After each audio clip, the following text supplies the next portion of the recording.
Assalamualaikum warahmatullahi wabarakatuh, sahabat Onglanuk Channel dimanapun berada, semoga semua dalam keadaan sehat walafiat ya, amin. Dan untuk teman-teman yang sedang menjalani ibadah puasa, saya doakan semua berjalan dengan lancar, dipermudah ibadahnya, dan selalu diberikan kesehatan, amin. Oke teman-teman, kali ini kita masih di kandang ya, masih berbicara seputar peternakan, terutama peternakan unggas khususnya ayam ya. Baik, di video kali ini sesuai dengan judul dan thumbnailnya, saya akan memperlihatkan kepada teman-teman kandang box DOC atau apa ya, box DOC lah ya.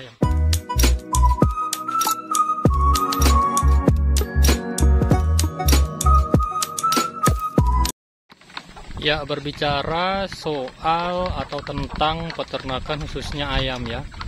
Ya, bahkan ternak apapun itu, yang perlu kita perhatikan atau faktor salah satu penentunya di usaha peternakan itu adalah kandang. Ya, salah satunya adalah kandang.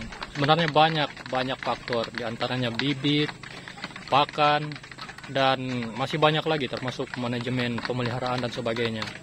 Nah, kali ini kita terfokus pada kandang.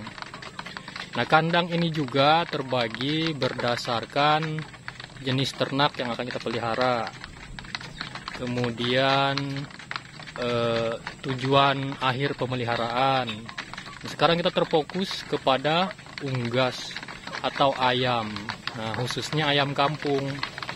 Oke, jadi pada ayam kampung atau ayam lah pada umumnya, itu kita perlu memperhatikan faktor kandang ya, faktor kandang. Sebelum kita memelihara ayam atau memelihara ternak, kita pastikan dulu kita sudah memiliki kandang. Nah, kandang juga harus kita sesuaikan dengan keadaan lingkungan di sekitar kita, keadaan alam ya. Dan yang berikutnya adalah keadaan budget tentunya. Jadi jangan sampai budget kita pas-pasan, kita mau buat kandang yang terlalu mewah. Kandang mewahnya jadi, isinya nggak ada, karena budgetnya udah habis untuk kandang. Iya. Oke, jadi kita bicara kandang. Kandang ini banyak lagi fungsinya ya, atau kita bagikan menjadi beberapa bagian berdasarkan umur ternak kita. Nah, berdasarkan umur ternak kita, yang pertama ada dari DOC, kemudian dari DOC kembali ke pembesaran, dari pembesaran kita ke pembibitan. Nah, pembibitan atau kandang indukan.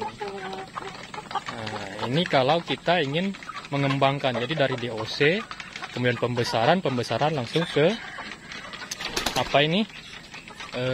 Pembibitan atau indukan. Nah, ya kan? Tapi di video kali ini saya pengen fokus ke kandang DOC-nya terlebih dahulu. Jadi kita akan fokus pada kandang DOC-nya. Sekarang kita mengarah ke kandang DOC saya. Kandang DOC biasanya juga disebut sama teman-teman itu box DOC. Terus yang lagi tren itu box magic. Iya, box magic ya. Nah, ini pernah saya review sebelumnya, kandang kardus. Cukup efektif, cuman untuk ketahanan kurang lah ya, kurang awet. Nih buktinya, udah tambal-tambalan, di bawah juga udah ada yang jebol, jadi kurang tahan lama. Tapi kalau untuk sementara bisa, sementara kita belum memiliki budget yang cukup, ini bisa jadi alternatif kita.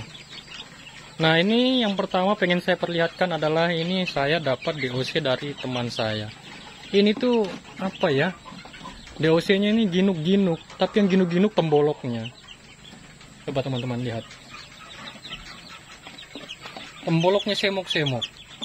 Cuman kelemahannya atau kekurangannya, kakinya agak kecil atau kering kakinya.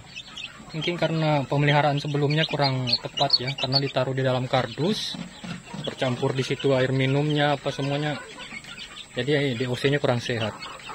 Nah, kita langsung ke intinya. Ini dia. Jadi ini adalah box DOC saya atau kandang DOC.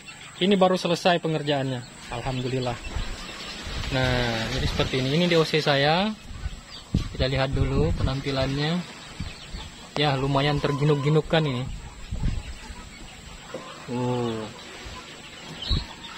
Jadi mereka cukup nyaman ya. Nah, jadi saya membuat box ini ya berdasarkan pengalaman juga ya, berdasarkan referensi. Akhirnya terciptalah kandang yang menurut saya luar biasa ini. Jadi ini ya teman-teman, ini kandang agak panjang, jadi saya bagi dua, tapi nggak disekat. Sekatnya cuma ini satu plong, yang ini satu plong, atau satu box. Ini dua box kiri kanan. Nah, cuman di per satu box ini saya buat sekat yang bagian luar ya. Jadi di bagian samping tertutup, bagian samping sisi yang lainnya terbuka. Nah, ini tujuannya ya untuk menghangatkan DOC yang ini. Kemudian yang ini untuk sirkulasi udara. Nah, kalau malam hari atau cuacanya dingin, ini bisa kita tutup. Bisa pakai kain, bisa pakai banner atau apa saja penutupnya. Kalau saya pakaikan sisa triplek atau triplek bekas. Saya tutup di sini ya. Supaya DOC-nya nggak kedinginan. Kemudian kita masuk ke bagian dalam. Ya. Jadi di sana ada lampu. Ya, jadi seperti ini. Lampunya kan kita buat, biasanya kan dibuat dari atas ke bawah. Cuman kalau saya buat di samping lampunya. Jadi harapannya panasnya ke sini, ke bagian sini. Jadi panasnya ini langsung ke bagian sisi yang sini. Akhirnya panasnya nggak lari keluar gitu, nah maksudnya nggak lari keluar, jadi tertampung di dalam. Lagi kalau pintunya ini tertutup. Nah, kita tutup lagi pakai penutup berupa kain atau kardus bisa, triplek bisa. Nah, jadi ini kalau teman-teman mau bikin kandang atau bikin box DOC ini bisa seperti ini. Tuh ya kan, cukup hangat. Jadi kita kalau masih umur umur berapa kemarinnya, netas di tanggal 13, sekarang tanggal 18, umur 5 hari. Ini dia. Ini nggak banyak sih, boxnya kebesaran sebenarnya ini. Oke, mudah-mudahan ini semua berhasil ya. Alhamdulillah sejauh ini belum ada yang mati DOC-nya. Nah, ini lagi project berikutnya kita buat sama, cuman belum ada pintunya. Jadi di sisi sebelahnya tertutup, di sisi yang ini nanti terbuka. Jadi di sini nanti kita pakai kawat. Kenapa saya buat seperti itu? Karena rencananya ini sampai dengan umur 1 bulan. Jadi sampai dengan umur 1 bulan kita simpan di sini. Nanti kalau udah 1 bulan ke atas, kita pindah ke kandang pembesaran. Nah, ini ada calon kandang pembesaran, kita akan kita pindah ke bawah sana. Nah, kita berikan sirkulasi seperti ini. Nanti kalau sudah umur 1 bulan atau 3 minggu lah ya, kan sudah nggak terlalu membutuhkan pemanas seperti ini. Ini sudah umur 3 minggu. Jadi mereka sudah nggak begitu butuh pemanas yang berlebihan. Jadi ini kalau malam sudah nggak saya tutup, karena dia sudah cukup berbulu.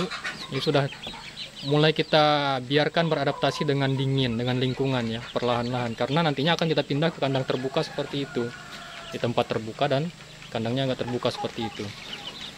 Jadi mulai kita buka penutupnya biar agak beradaptasi mereka nanti dengan lingkungan. Nah, seperti itu. Makanya kita buat dia semi seperti ini. Oke, lanjut. Meskipun di siang hari mereka masih terlihat nyaman, cuman lampunya memang nggak saya matiin. Tuh ya kan, cukup semok-semok. Alhamdulillah. Nah, jadi ini model box yang pertama. Kemudian kita masuk ke bagian box yang kedua. Ini ukurannya agak kecil, dari yang di bawah ini agak kecil. Nah, ini apa ya, kita juga perlu memperhatikan sirkulasi ya teman-teman. Memang Di OC itu butuh kehangatan, tetapi mereka juga butuh udara segar. Jadi pertukaran udara di dalam kandang itu sangat penting. Kalau kita mengharapkan sirkulasi dari bawah sini, ini kan di bawah nanti amoniak, maksud saya kohe atau kotoran hewan. Nah, kalau kita mengharapkan itu artinya kohe yang dari bawah atau amoniak yang dari bawah itu akan naik ke atas. Kan sangat disayangkan jika seperti itu. Makanya tadi kita buat alternatifnya seperti ini. Ya meskipun nantinya akan tertutup. Makanya kalau bisa ya kita tutup pakai kain biar nggak terlalu kedap udara. Nah, alternatif yang kedua atau kandang yang kedua ini menurut saya ini rekomendasi ya. Karena ini memang di semua bagiannya tertutup seperti ini. Cuman ada yang beda. Nah, di sana teman-teman. Jadi di atas itu kita buat sirkulasi udaranya. Sirkulasi udara ini cukup penting seperti yang saya sampaikan di awal tadi ya. Nah, untuk sirkulasi udara, ya kan? Nah, jadi lampunya ini belum kita pasang, belum kita pakai ini. Tuh, ya, harus pakai sirkulasi udara. Ya, box magicnya boleh, tapi jangan lupa sirkulasi udaranya. Oke, mungkin itu saja sharing di video kali ini. Semoga kandang saya yang menurut saya istimewa ini bisa menjadi inspirasi atau contoh untuk teman-teman yang sudah menyaksikan video ini. Kurang dan lebihnya, jika ada salah kata atau kesalahan dari saya, baik yang saya sengaja maupun tidak saya sengaja, saya mohon maaf. Sekian dari saya akhiri. Assalamualaikum warahmatullahi wabarakatuh.